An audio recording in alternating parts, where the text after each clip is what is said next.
Bismillahirrahmanirrahim. Assalamualaikum warahmatullahi wabarakatuh.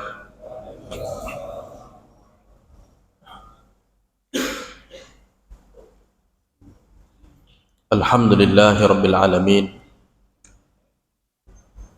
Wassalatu wassalamu ala asyrafil anbiya'i wal mursalin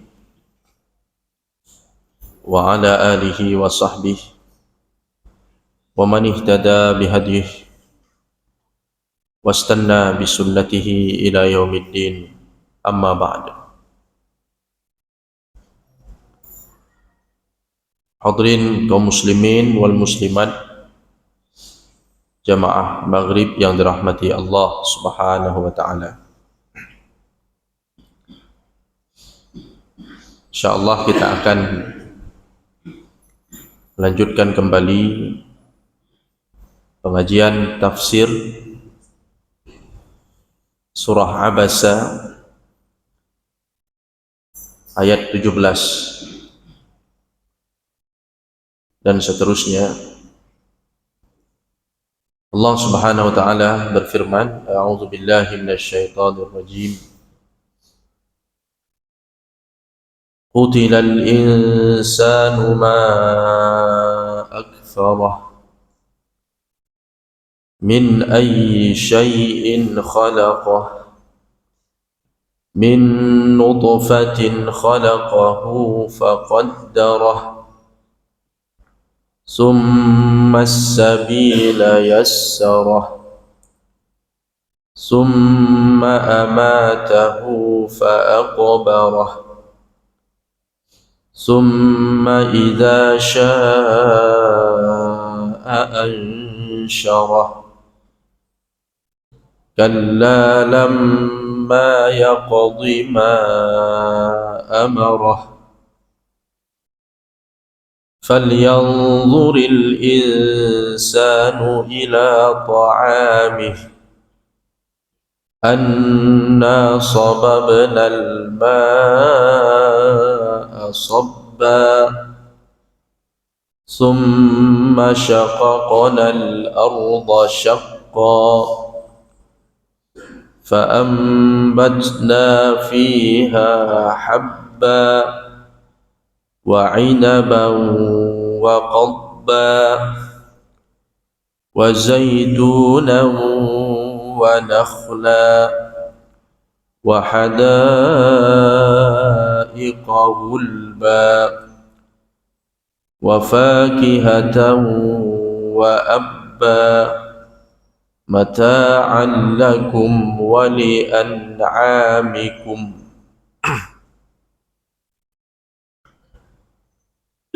Ayat ke-17, Allah subhanahu wa ta'ala berfirman, dalam hal ini Allah subhanahu wa ta'ala mencela orang-orang yang mengingkari hari kebangkitan. Allah mengatakan qutilal insan. Qutila di sini maksudnya lu'inal insan, terkutuklah manusia, terlaknatlah manusia. Maksudnya manusia-manusia yang ingkar, yang mendustakan hari kiamat, hari kebangkitan. arti terkutuk, terjauhkan dari rahmat Allah.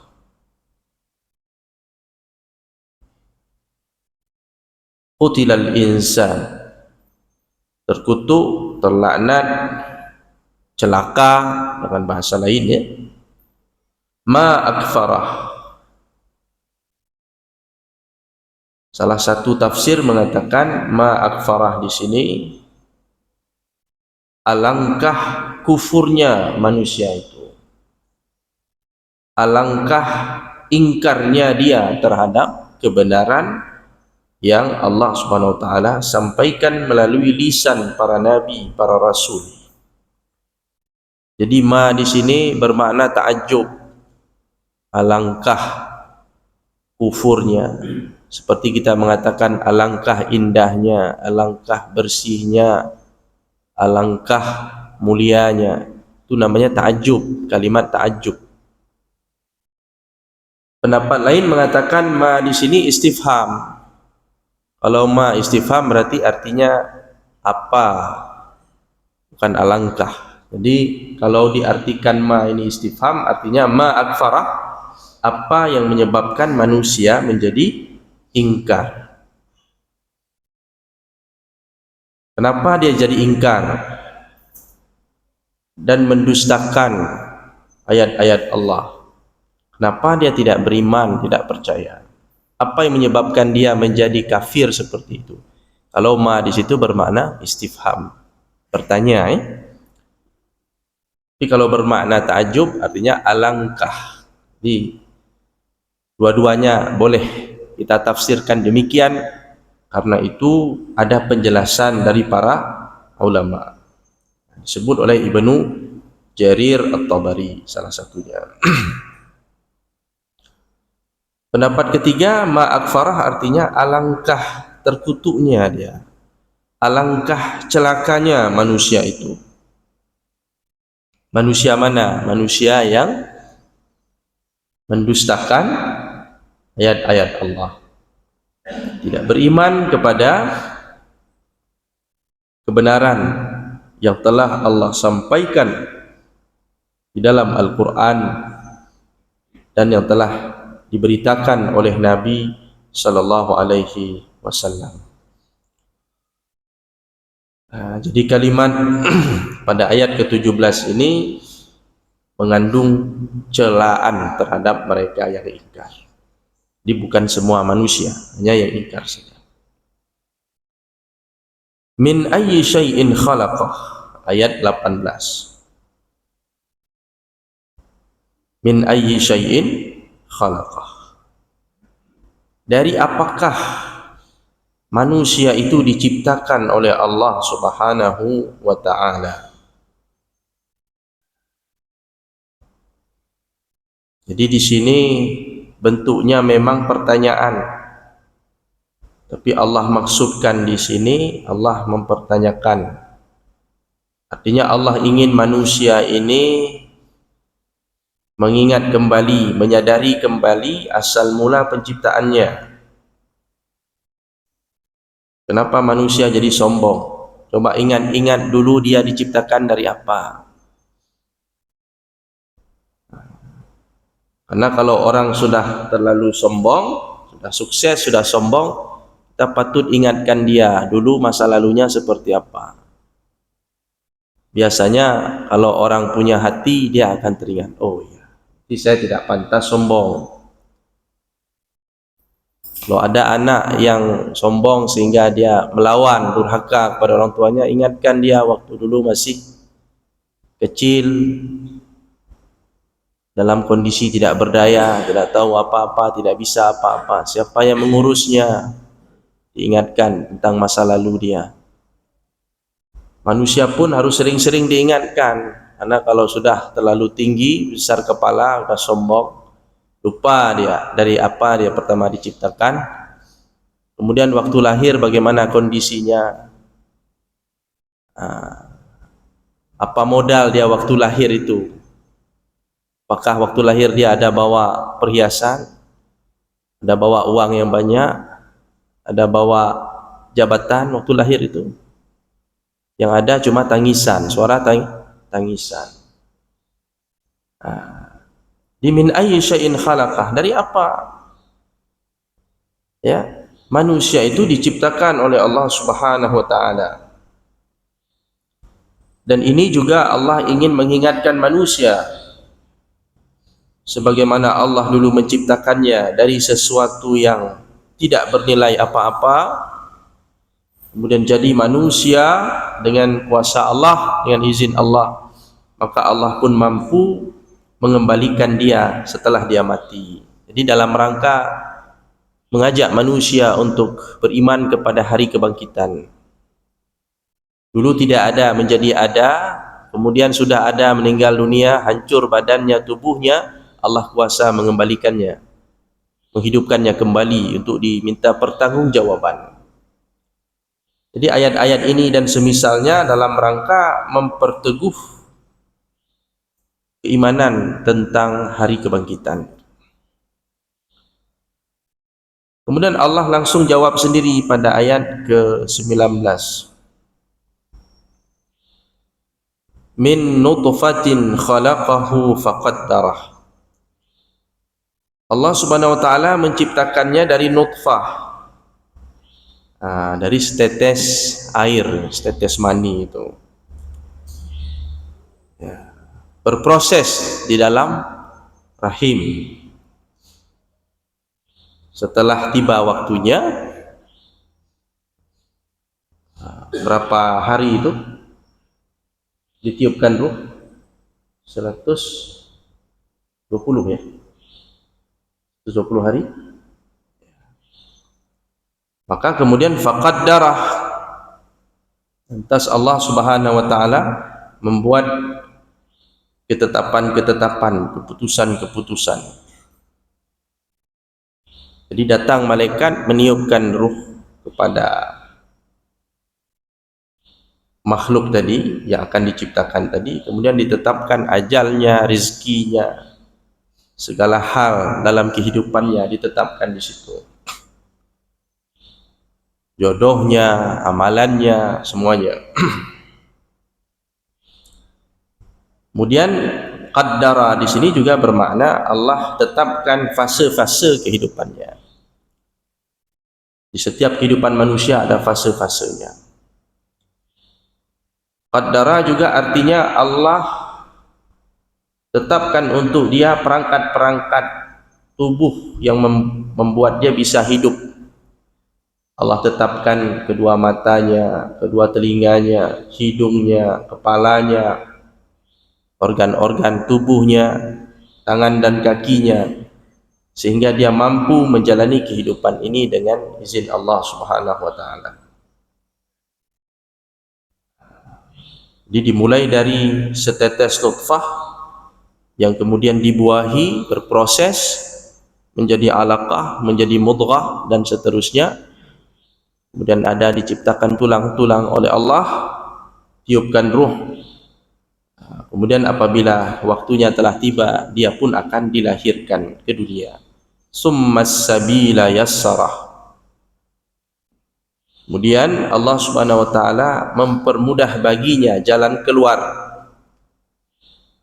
Karena tadi sudah matang di dalam rahim, tiba saatnya melahirkan, Allah mudahkan jalan untuk melahirkan itu. Jadi makna summas sabila yassarah yang pertama, Allah mudahkan baginya untuk keluar dari perut ibunya, dari rahim ibunya. Dimudahkan jalan. Itu pun walaupun mudah, setengah mati orang melahirkannya. Padahal sudah dimudahkan oleh Allah Subhanahu wa taala. Makanya memang jasa ibu tidak terbayarkan. Perjuangannya mengandung, melahirkan, menyusui, air darah, air ketuban, air susu, air mata ibu, ya, itu tidak akan terbayarkan. Air keringat. Jadi di sini Allah Subhanahu wa taala memudahkan jalan dia untuk keluar.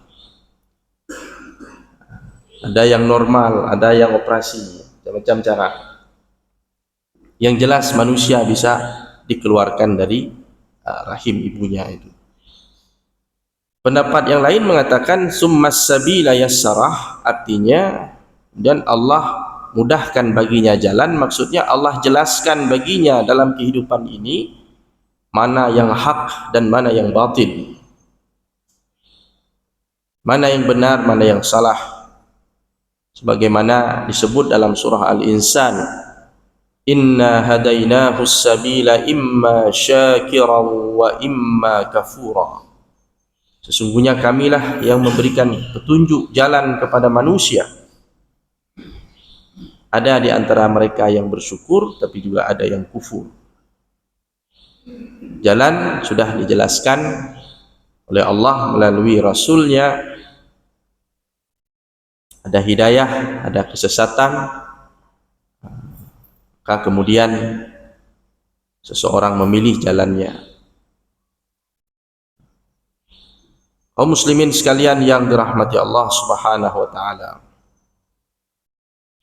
Summa amatahu fa aqbarah. Kemudian Allah Subhanahu wa taala mematikannya setelah dia menjalani kehidupan dalam batas waktu yang telah ditentukan. Apabila ajalnya telah tiba, masanya telah sampai, kemudian Allah mematikannya, mencabut nyawanya, ruhnya, melalui malaikat yang diutus untuk itu. Dan semua orang akan merasakan kematian. Kullu nafsin dha'iqatul maut. Fa'aqbarah. Setelah Allah Subhanahu wa taala mematikannya, cabut ruhnya, aqbarah, Allah menjadikan untuknya kuburan. Allah jadikan dia sesuatu atau makhluk yang memiliki kuburan, tempat dia dimakamkan, tempat dia dikebumikan. Allah jadikan itu. Jadi ayat ini menunjukkan Allah memuliakan manusia. Untuk manusia Allah ciptakan baginya kuburan, ada pemakaman. Bahkan Allah Subhanahu wa taala, arti akbarah itu bukan menguburkan, tapi menjadikan kuburan untuknya, menetapkan kuburan untuknya. Setiap orang ditetapkan kuburannya oleh Allah. Sebagai salah satu cara Allah memuliakan manusia, sehingga Allah jadikan itu syariat. Orang meninggal ada tata cara yang harus dilaksanakan. Ada namanya tajhizul mayit. Dari mulai sakit sudah diajarkan bagaimana memperlakukannya, dijenguk, didoakan. Kalau sudah sekarat ditalqin, diajarkan mengucap la ilaha illallah. Setelah meninggal dimandikan, dikafankan, disalatkan, dikuburkan. Bahkan Allah jadikan itu sebagai fardu kifayah. Itu kita harus sadar, itu cara Allah memuliakan kita, tapi manusia tidak sadar. Bahkan saking Allah muliakan kita, yang 4 perkara tadi jadi fardu kifayah. Kalau tidak dilakukan oleh orang hidup, dosa semua. Jadi fardu kifayah. Dan siapa yang melakukan itu diberi pahala besar oleh Allah. Memandikan, menyalatkan, mengantar jenazahnya ke kuburan, dikuburkan, sampai sana didoakan lagi. Jangan pulang dulu, doakan dulu orang saudara yang meninggal ini, karena dia akan ditanya. Dibuat kuburan, dibuat aturan-aturannya juga. Jangan sampai dia dimakan binatang buas. Jadi dari pertama manusia lahir sampai meninggal dimuliakan oleh Allah. Walaqad karramna bani Adam. Dijadikan itu sebagai syariat. Walaupun yang meninggal ini dulu tidak pernah sholat, tapi begitu meninggal udah dia di depan, jadi imam. Depan imam lagi dia. Waktu hidup tidak pernah jadi makmum. Pas sudah meninggal udah di depan imam dia. Allah muliakan, walaupun dia orang fasik disuruh doakan doa. Saudara kita yang meninggal itu dia fasik misalnya, tetap dalam salat jenazah apa kita doakan? Allahumma firlahu warhamhu, kan gitu. Tetap doa. Tengok Allah muliakan manusia. Mudah-mudahan doa kita diterima oleh Allah Subhanahu wa taala. Kita doakan dia dengan tulus. Itu. Jadi fa'akbarah itu kata para ulama, Allah jadikan untuknya kuburan, dan sebelum masuk ke dalam kuburan itu ada proses-proses yang harus dilaksanakan oleh orang-orang yang hidup.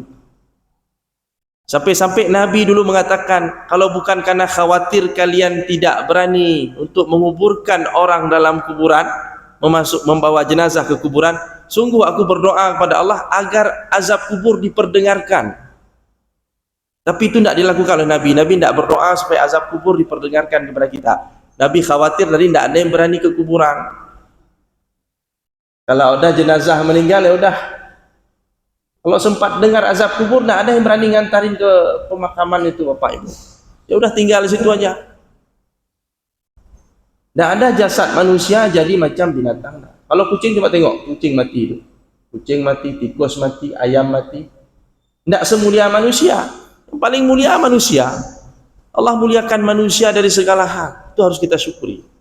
Dari segi makannya, dari segi minumnya, dari segi rumahnya, pakaiannya, mulia sekali manusia ini. Makanya tadi, akfarah, alangkah kufurnya manusia itu. Tak bersyukur kepada Allah. Hidupnya dimuliakan, sampai matinya pun dimuliakan oleh Allah. Jadi memang fabi ayyi ala'i rabbikuma tukadziban, pantas itu. Nikmat Tuhan yang mana lagi yang kita dustakan. Sampai orang yang bawa itu dikasih pahala dalam agama. Dikasih pahala yang besar itu dalam rangka memuliakan saudaranya yang meninggal itu. Orang kafir kan dikuburkan juga. Sama juga. Walaupun dia kafir dikuburkan.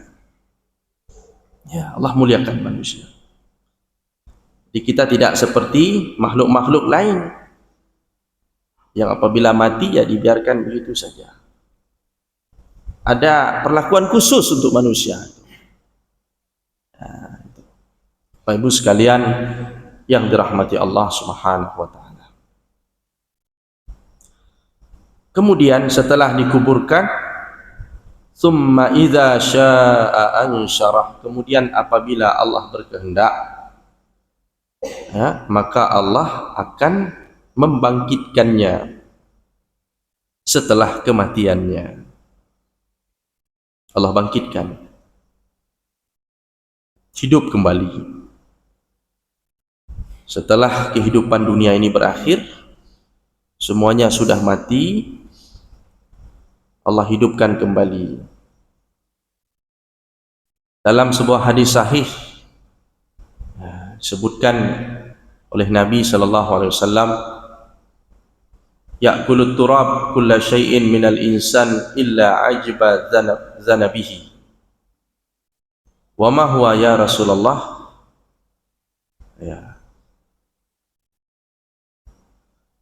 Mislu habbati khardalin minhu tunsha'un. Jadi kata Nabi, setiap manusia yang mati akan dimakan tanah dari tubuhnya itu, kecuali ada bagian di ujung tulang ini, tulang belakang, tulang ekor, ujungnya itu Allah sisakan tidak dimakan tanah. Minhu khuliqa wa fihi yurakkab, dari situlah dia diciptakan, dan dari unsur itulah kemudian nanti dia dirangkai kembali oleh Allah menjadi manusia yang utuh pada saat dia dibangkitkan. Jadi itu yang tidak hilang, disisahkan oleh Allah Subhanahu wa taala. Kemudian dari situlah nanti dia akan dibangkitkan kembali melalui itu. Kembali lagi nanti tubuh-tubuh yang sudah hancur Allah bangkitkan sempurna lagi. Ya, sebelum itu Allah turunkan hujan seperti gerimis begitu. Kemudian tiupkan sangkakala yang kedua atau yang ketiga menurut satu pendapat. Kemudian makhluk yang sudah hancur tadi kembali lagi seperti sedia kala dihadirkan kembali di sebuah tempat mahsyar, tempat berkumpul, di mana bumi yang kita pijak nanti sudah berubah, bukan bumi yang sekarang. Langitnya pun demikian, mataharinya pun sudah berubah, bukan lagi seperti yang sekarang. Dan disitulah kehidupan akhirat bermula. Manusia akan menghadapi berbagai macam fase-fase kehidupan berikutnya, sampai kepada persinggahan terakhir, tempat terakhir surga ataupun neraka. Kaum muslimin yang dirahmati Allah Subhanahu wa taala. Kalla lamma yaqdi ma amarah. Tidaklah sekali-kali benar apa yang mereka dakwakan, apa yang mereka akui, apa yang mereka katakan. Artinya manusia sering mengaku dia sudah melaksanakan perintah Allah, ternyata disanggah oleh Allah. Kalla, tidak demikian. Lamma yaqdi ma amarah. Manusia itu tidak ada yang dapat menunaikan apa yang diperintahkan kepadanya secara sempurna. Artinya manusia belum melaksanakan tugasnya dengan sempurna. Tidak ada manusia yang melaksanakan kewajibannya sebagai hamba Allah dengan sebenar-benarnya. Artinya di sini kita diingatkan bahwa kita ini sehebat apapun ibadah kita belum sepenuhnya mensyukuri Allah Subhanahu wa taala. Kita tidak bisa membalas kebaikan Allah Subhanahu wa taala.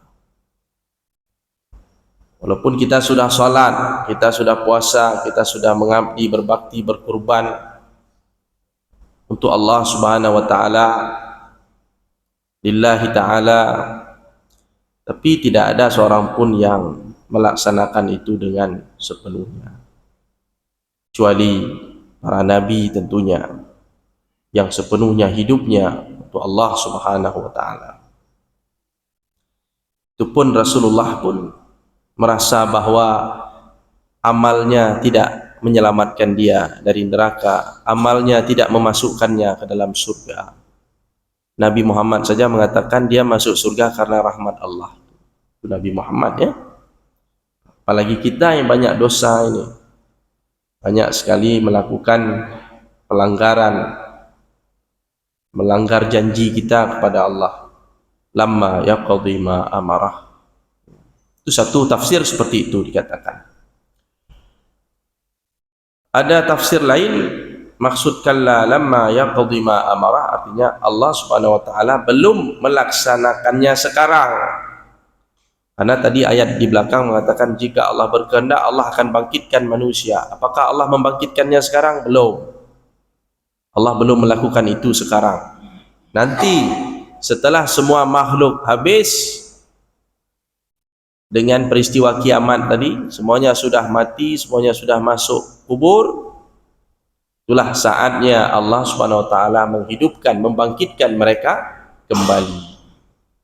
Nah, itu makna kedua dari ayat ini. Oleh karena itu, falyanzuril insanu ila ta'amih.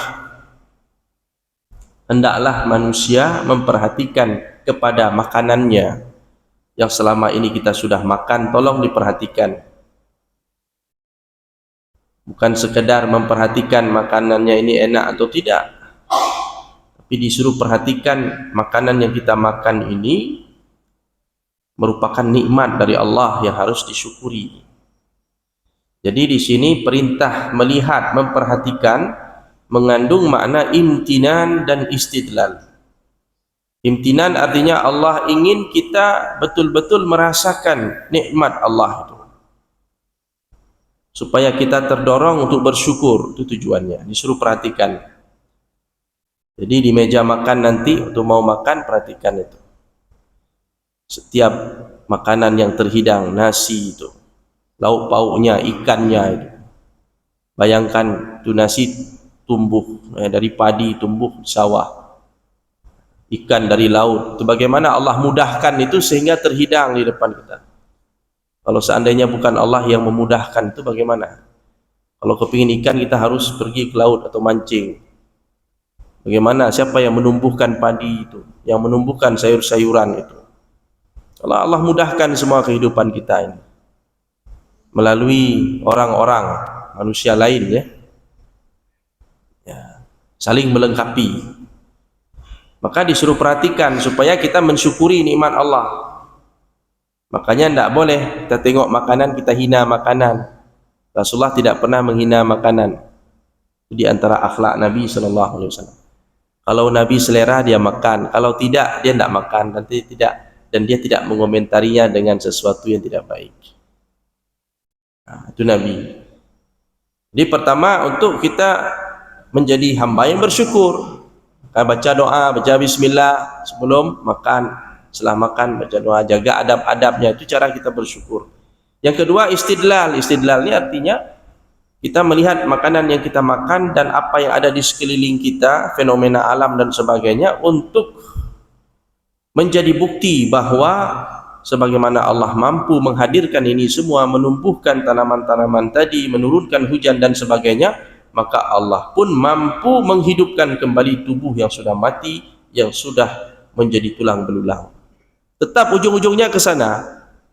Ujung-ujungnya Allah ingin kita yakin dan percaya pada kekuasaan Allah yang akan membangkitkan kita di hari kiamat kelak, di hari akhirat kelak. Di unsur istidlalnya tetap ada di situ, ya. Apalagi ini surat-surat Makkiyah ini, juz 30 ini memang fokusnya adalah penguatan akidah, yakinan itu.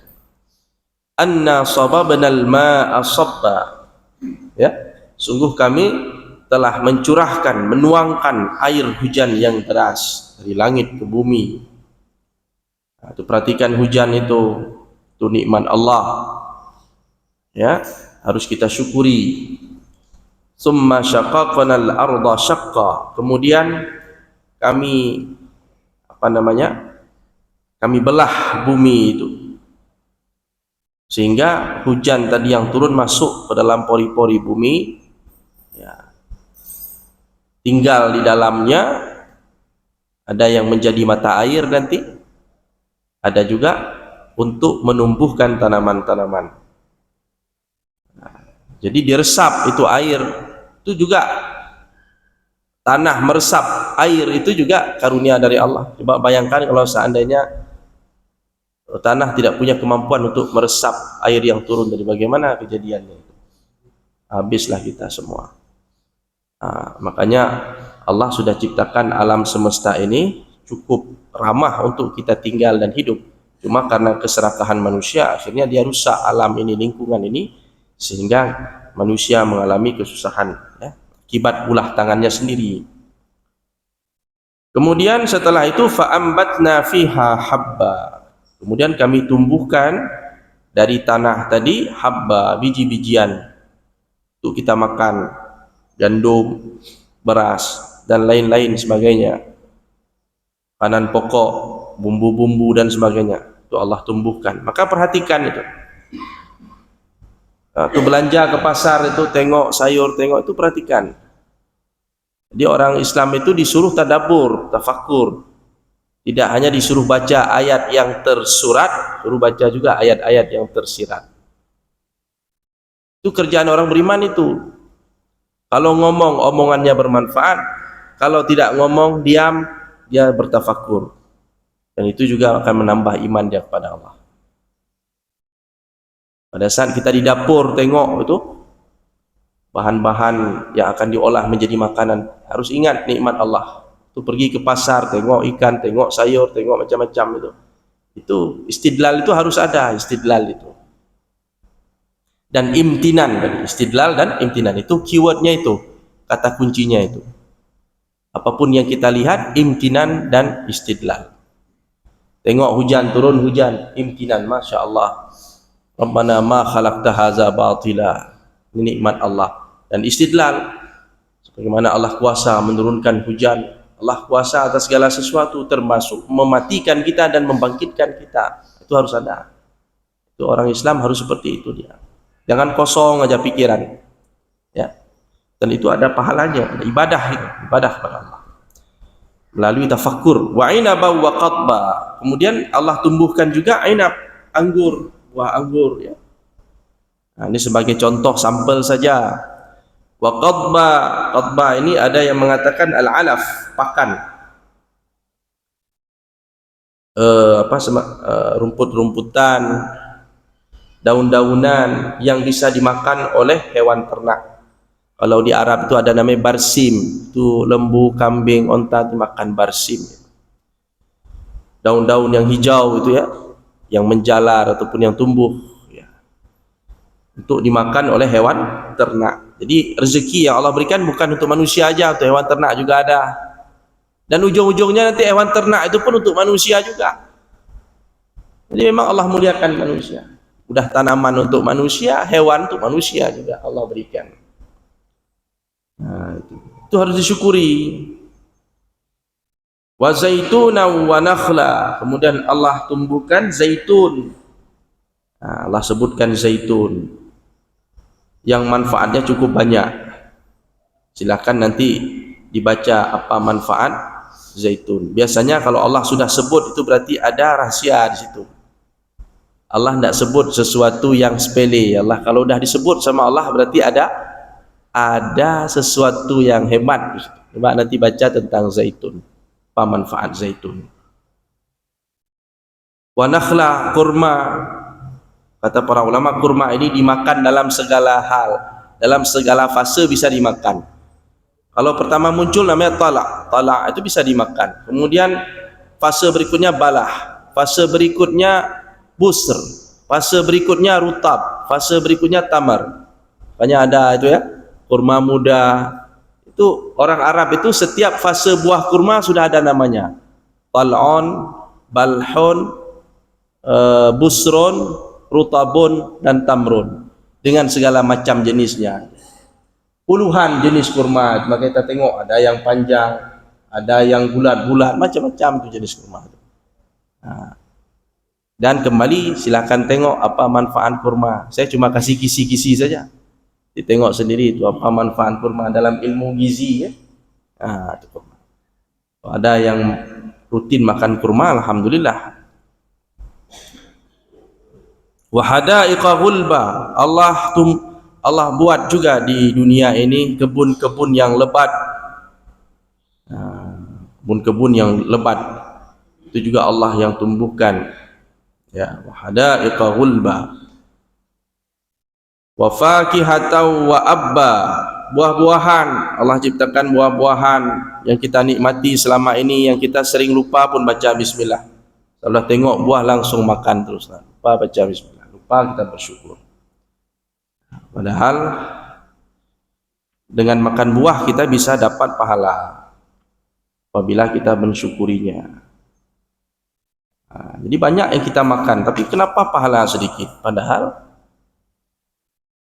melalui makan itu pahala bisa dapat, melalui minum bisa dapat pahala kalau kita mengikuti adab-adabnya. Wa abba, apa arti abba? Abba di situ adalah segala sesuatu yang ditumbuhkan oleh bumi yang dimakan oleh binatang tapi tidak dimakan oleh manusia. Ya, seperti rumput-rumput tadi sejenisnya ya, yang menjadi pakan atau makanan bagi binatang ternak. Jadi Allah sudah siapkan makanan untuk mereka. Jadi ini adalah karunia dari Allah. Memang hal ini cukup sepele Bapak Ibu. Setiap hari kita tengok rutinitas setiap hari. Inilah sering kita membuat kita tidak bersyukur pada Allah.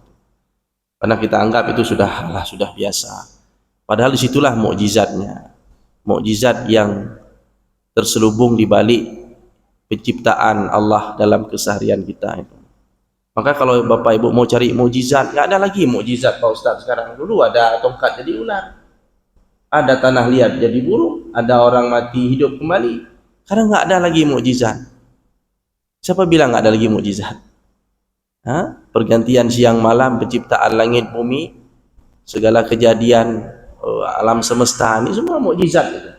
Mukjizat itu disebut ayat, min ayatillah, tanda-tanda kebesaran Allah. Jadi mukjizat itu sampai sekarang masih ada, cuma kita tidak merasa kagum karena sudah menjadi rutinitas keseharian. Nah, sekali-kali nanti baru ada yang aneh-aneh. Kalau kita mukjizat itu yang aneh-aneh baru mukjizat. Kalau enggak aneh, enggak mukjizat. Nah, kalau tunggu yang aneh-aneh ini mana ada? Sekali nanti awan nampak tulisan Allah di awan itu kan. Buah tomat terbuka udah ada tulisan Allah Muhammadnya. Itu aneh-aneh sekali ada. Tapi sebenarnya mukjizat bukan di situ. Dalam Quran aja Allah beri isyarat. Tidurnya pemuda 300 tahun dalam gua masih kalah mukjizat itu dengan mukjizat pencipta langit dan bumi. Tapi orang lebih kagum dengan cerita orang yang tidur 300 tahun itu di dalam gua daripada mengagumi penciptaan langit.